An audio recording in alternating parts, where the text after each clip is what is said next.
আমাদের এক সদস্য এই জানা গচ্চত খেয়েছে বিশেষটা নাদিম ওদের মোটর ঠিক করে এই হলো রাস্তার অবস্থা।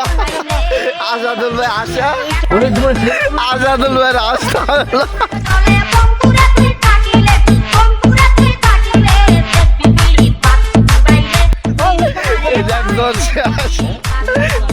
দুঃখে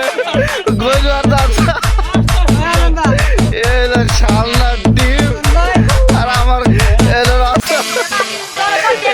ডেলের পানি আসতে